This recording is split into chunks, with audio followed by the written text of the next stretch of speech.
Topic number 3. Netflix is apparently looking into doing choose your own adventure shows or movies on Netflix. Now, I like Netflix.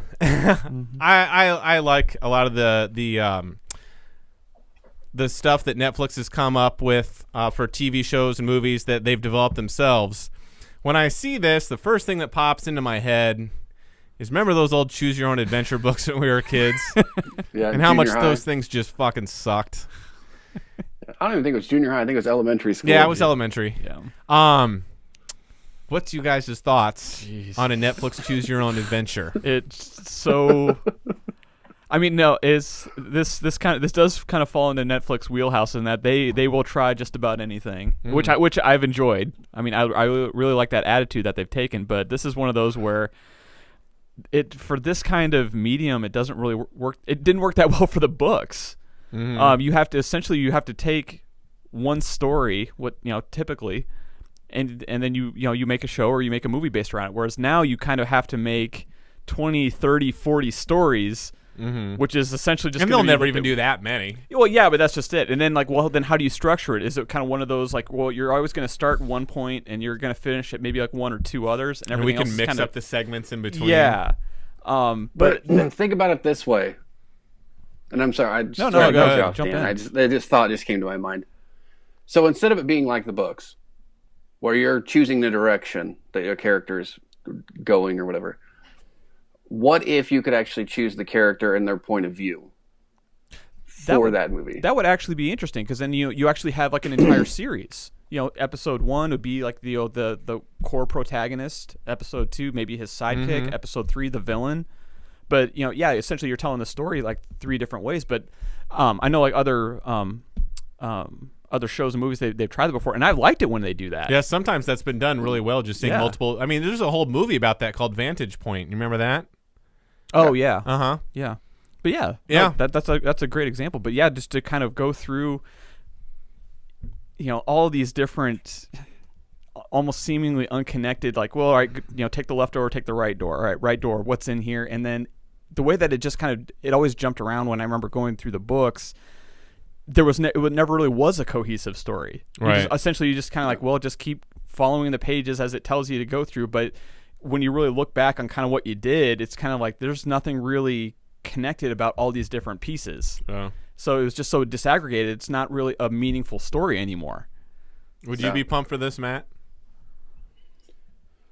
I would give it a shot to see what they got. I mean, really, all we have to go on right now is they're just saying about maybe doing a choose-your-own-adventure, so we don't have a lot to go on. The premise just doesn't sound very compelling to me. I think back when they tried doing something similar where it was supposed to be an actual kind of TV movie, more or less, but it was still one linear story, but the idea was, I think the protagonist, they kind of had some kind of device or some kind of usable thing where they could essentially kind of reset back to a previous part of the story and maybe make a different decision. Oh, okay. So it's all right, well, they're in a tense scene with maybe gangsters or something, and one of them makes a wrong move, which causes them to get chased. Then they revert back, and then they make the right, then they change it to make the right one. So now the gangsters are their friends, and so it was that kind of stuff. But even then, it's not really a choose your own adventure. But how do you really make a mold that really fits that design? See, that's my big issue with this is. Anything like this, like a choose-your-own-adventure, I think, for what we assume this is going to be, I think falls into the exact same vein as the books we talked about, which aren't really choose-your-own-adventure. There are a couple different avenues, and we're going to try to trick you into potentially modules that you can jump back and forth with to seem like it's a coherent story, and you're deciding where to go. But they're predetermined, and there's very few that you can actually go down. Or like that Dragon's Lair video game Laserdisc, from the arcade where if you do this just right, then he's going to make it to the next. If you don't, then he dies. Because they're half-assing interactivity and trying to give you this false premise of, and you can choose where the story goes. if you want that and you really want an immersive experience that you can actually navigate and make serious decisions, or like really feel like you're dictating the outcome of where this goes, Play the game. that's where games have gotten to now. Have you Play a heard? video game. Have you heard of like Uncharted or Mass Effect or like any of these games out there? Until Dawn. Yeah, Great example. they're great. You can decide where to go or how to. I mean, my God, all the conversations and decisions you can make at The Witcher had my freaking head spinning. But the nudity was really cool. That made up for it. Yeah. The sex scenes were fucking awesome. But tasteful. Not as intense as God of War did them, Yeah. but it's good to have a spectrum. Yeah. But yeah, the whole concept of this, I'm just wondering who it's going to attract, because people like us, and maybe I don't know if I want to generalize this all into just our age group, but people that have seen this stuff come and go before in failed attempts from the books or other stuff like this don't seem to have a really good pull from it unless they do something awesome with marketing. The younger group, that's the YouTube generation, has very low attention span for something. Like if they don't like it, screw it, they're on the next thing. Like they're the YouTube generation, which we're on. Thank you for watching. Subscribe. But like usually if they don't love like, you. I mean, having trillions of videos at your discretion to jump to something that you like, and usually most people make a decision within the first 30 seconds. I don't know if this is going to sway that audience, and I'm trying to think who they're targeting. This is from Netflix. Who goes into Netflix and thinks, you know what? I just need more options within the show that I'm already watching. Yes, exactly. I mean, if anything, you want to get into something that you like even a little bit, and great. Now I'm going to watch it for 12 hours straight. I'm just going to binge watch the fucking thing, which in some aspects is great, and I think there's also some negatives that go along with that, because you don't get the same waiting every week that kind of builds up some, it's just different when you get to binge watch it.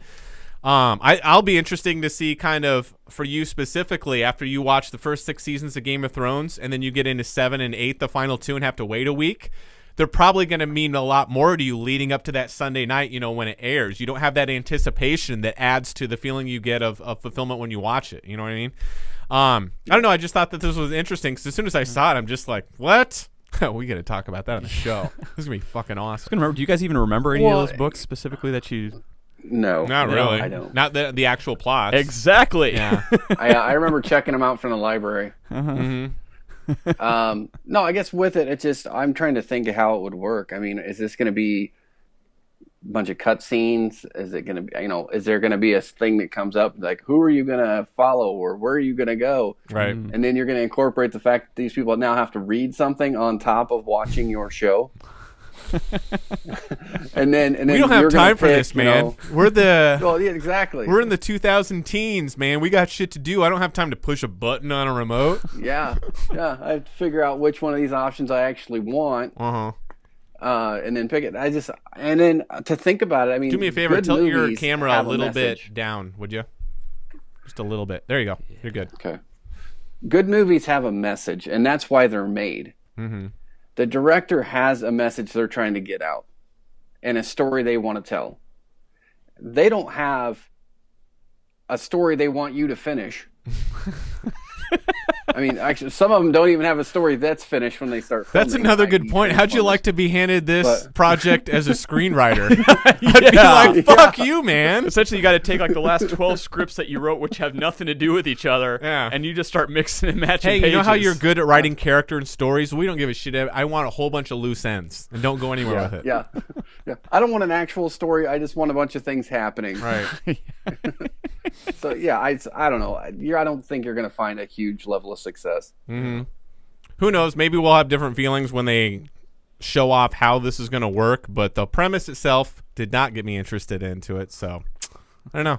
Who knows? We'll probably have to try out the first episode just out of curiosity. Yeah. But that didn't work for me in Powerless. Have you guys been watching Powerless still? No, actually. Besides the first episode, I haven't even wanted to get into it. Okay. That's sad. Maybe I should give it another try, watch another episode. But Danny Pudi, he deserves it. Just that first episode was so kids Disney for me. It bummed me out. Anyway, ladies and gentlemen, let me, and I guess Dan and Matt, let us all know if this is something that would get you excited on Netflix.